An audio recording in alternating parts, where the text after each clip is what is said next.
पहले नासा, रूस और चाइना, अब भारत क्यों चांद को अपनी मुट्ठी में करना चाहती है पूरी दुनिया। और ऐसा क्या चांद पर है, इसे पाने के लिए सभी पागल हो रहे हैं। इन्हीं रहस्यमयी बातों को जानने के लिए वीडियो को पूरा देखिए। दोस्तों, हमारा चंद्रयान 3 14 जुलाई को लॉन्च किया गया था और इतना लंबा सफ़र तय करने के बाद अब चंद्रयान 3 चंद्रमा पर उतरने वाला है। और इसी क्रम में चंद्रयान 3 ने चांद की सतह की कुछ फ़ोटोज़ को भेजा है। और अब चंद्रयान 3 जैसे जैसे चांद की तरफ बढ़ रहा है, वैसे ही नई और अनोखी तस्वीरें भेज रहा है। साथियों, आपको बता दें कि चांद की सतह काफ़ी ऊबड़ खाबड़ है। इस कंडीशन में किसी भी लैंडर को लैंडिंग करने में काफ़ी दिक्कतों का सामना करना पड़ता है। आपको बता दें कि चंद्रयान 3 23 अगस्त को चांद की धरती पर उतरेगा। वहीं रूस का लूना 25 चांद की तरफ रवाना हो चुका है, जबकि साल 2024 में नासा भी अपने आर्टेमिस प्रोग्राम के तहत वैज्ञानिकों को एक बार फिर से चांद पर भेजेगा। और चाइना भी एक और मून मिशन करने वाला है। लेकिन अब सवाल आता है कि इन सभी देशों को चांद पर ऐसा क्या दिख गया जो चारों ओर चांद पर पहले पहुंचने की होड़ मची हुई है। और चांद से जुड़े ऐसे कौन से रहस्य हैं जिनसे पर्दा उठाते ही हमारा चांद को देखने का नज़रिया ही बदल जाएगा। तो जानेंगे पृथ्वी से चांद तक के सफ़र की रोमांचक बातें। तो हो जाइए तैयार वीडियो को पूरा देखने के लिए। दोस्तों, चांद हमारी पृथ्वी से 3,84,400 किलोमीटर दूर है। और अगर हम सीधा रास्ता पकड़ते हैं तो इसी के आसपास की डिस्टेंस में चांद पर सीधा पहुंच जाएंगे। जबकि भारत के चंद्रयान 3 के रास्ते से हम चांद पर पहुंचने में 42 दिन लगेंगे, क्योंकि चंद्रयान 3 ने चंद्रमा की तरफ जाने का अंडाकार रास्ता चुना है, जिसमें वह पहले पृथ्वी के चक्कर लगाएगा और उसके बाद चांद की तरफ आगे बढ़ेगा। और इसी क्रम में चांद के चक्कर लगाकर चांद की सतह पर लैंडिंग करेगा। हालांकि ये रास्ता काफ़ी लंबा है, लेकिन हमें एस्ट्रोनट्स के लिए बहुत अधिक खाना और ऑक्सीजन और पानी की ज़रूरत होगी, जिसे स्टोर करने के लिए बड़ा सा स्पेसक्राफ्ट चाहिए होगा। और इस रास्ते से जाने पर 30 लाख किलोमीटर की दूरी तय करनी पड़ेगी। हम अमेरिका और रूस के सीधे रास्ते से ही चांद पर पहुंचने में 4 से 5 दिन ले लेंगे। जब स्पेसक्राफ्ट का लैंडर आपको चांद पर उतारेगा तो बाहर आने के लिए सबसे पहले आपको स्पेस सूट पहनना होगा, क्योंकि चांद पर बहुत कम वातावरण मौजूद है और इसमें ऑक्सीजन मौजूद नहीं है।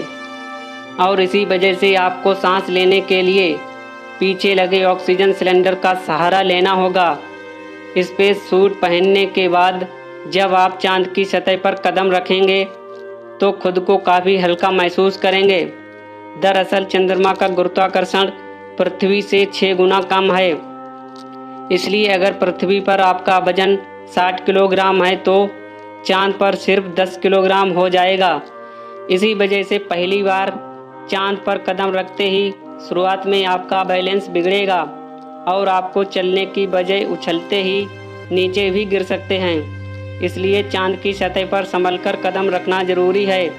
तो आइए अब चांद की सतह की बात करें तो यहाँ पर पृथ्वी की तरह सीधे रास्ते नहीं हैं, बल्कि चांद की सतह काफ़ी ऊबड़ खाबड़ है और यहाँ जगह जगह पर चट्टानें, पहाड़ और बड़े बड़े गड्ढे मौजूद हैं। और चांद पर यह गड्ढे करोड़ों सालों से गिर रहे उल्कापिंडों से बने हैं और यह गड्ढे 100 सेंटीमीटर से लेकर 25 किलोमीटर तक बड़े हैं। वहीं चांद की मिट्टी बिल्कुल ज्वालामुखी से निकलने वाली राख की तरह है और उसका रंग पृथ्वी से डार्क है, बिल्कुल सीमेंट की तरह होता है। इस मिट्टी में खुरदरापन न होने की वजह से आप जैसे ही इस पर कदम रखेंगे तो आपके पैरों के निशान बन जाएंगे, जिस वजह से चांद पर पहला कदम रखने वाले एस्ट्रोनट्स नील आर्मस्ट्रांग और बज एल्ड्रिन के पैरों के निशान आज भी मौजूद हैं। अब चांद की खूबसूरत ज़मीन देखने के बाद साथियों, जब अपनी नज़रें ऊपर की तरफ करोगे तो आपको हमारी पृथ्वी भी दिखाई देगी। जैसे पृथ्वी पर चाँद का उदय होता है, वैसे ही चाँद पर भी पृथ्वी का उदय होता है। बस फ़र्क इतना है कि पृथ्वी से देखने पर चाँद काफ़ी छोटा लगता है और चाँद से देखने पर पृथ्वी बहुत बड़ी दिखाई देती है। और यहाँ से धरती की खूबसूरती देखकर आप खुश हो जाएंगे। और अब आप चाँद के उत्तरी ध्रुव पर लैंड करोगे तो आपको अपने आसपास भूतकाल में फैले हुए स्पेसक्राफ्ट के टुकड़े के साथ प्लास्टिक बैग से भरा हुआ कूड़ा भी दिखेगा। यही कूड़ा नासा के उन 12 एस्ट्रोनॉट्स ने फेंका है जो चाँद पर गए थे। वहीं अगर आप चाँद के साउथ पोल पर उतरते हैं, जहां पर 4 साल पहले चंद्रयान 2 क्रैश लैंड होकर गिर गया था, तो वो आज भी वहीं पर देखने को मिलेगा। और अगर इसे स्पेसक्राफ्ट में फिट करके पृथ्वी पर वापस ले आएं तो इसे ठीक करके वापस भेजा जा सकता है। दोस्तों, आप यह तो जानते ही होंगे कि स्पेस के सभी ऑब्जेक्ट्स पर अचानक उल्कापिंडों की बारिश होती रहती है। यह तो अच्छा है कि पृथ्वी की मैग्नेटिक फील्ड इन उल्कापिंडों को या तो साइड में ढकेल देती है या फिर ग्रेविटी और एटमॉस्फेयर इन उल्काओं को पृथ्वी पर पहुंचने से पहले ही जलाकर राख कर देते हैं। लेकिन चांद की मैग्नेटिक फील्ड पृथ्वी के मुकाबले काफ़ी कमज़ोर है और इसकी ग्रेविटी भी कम है और यहाँ वातावरण भी बहुत कम है। इसी वजह से चांद पर लगातार उल्कापिंडों की बारिश होती रहती है। ऐसे में कोई उल्कापिंड गिरकर आपको पल भर में मौत के घाट उतार सकता है। इसीलिए उल्कापिंडों पर नज़र लगाए बैठे कमांड सेंटर के वैज्ञानिकों से लगातार संपर्क बनाए रखना होगा। अब अगर आप सोच रहे हैं कि आप अपने दोस्त या लाइफ पार्टनर को चांद पर साथ लेकर गप्पे लड़ाते हुए मून मिशन पर काम करें, तो आपको बता दें कि ऐसा नामुमकिन है, क्योंकि चांद पर वातावरण ना होने की वजह से साउंड वेव्स नहीं चल पाती हैं।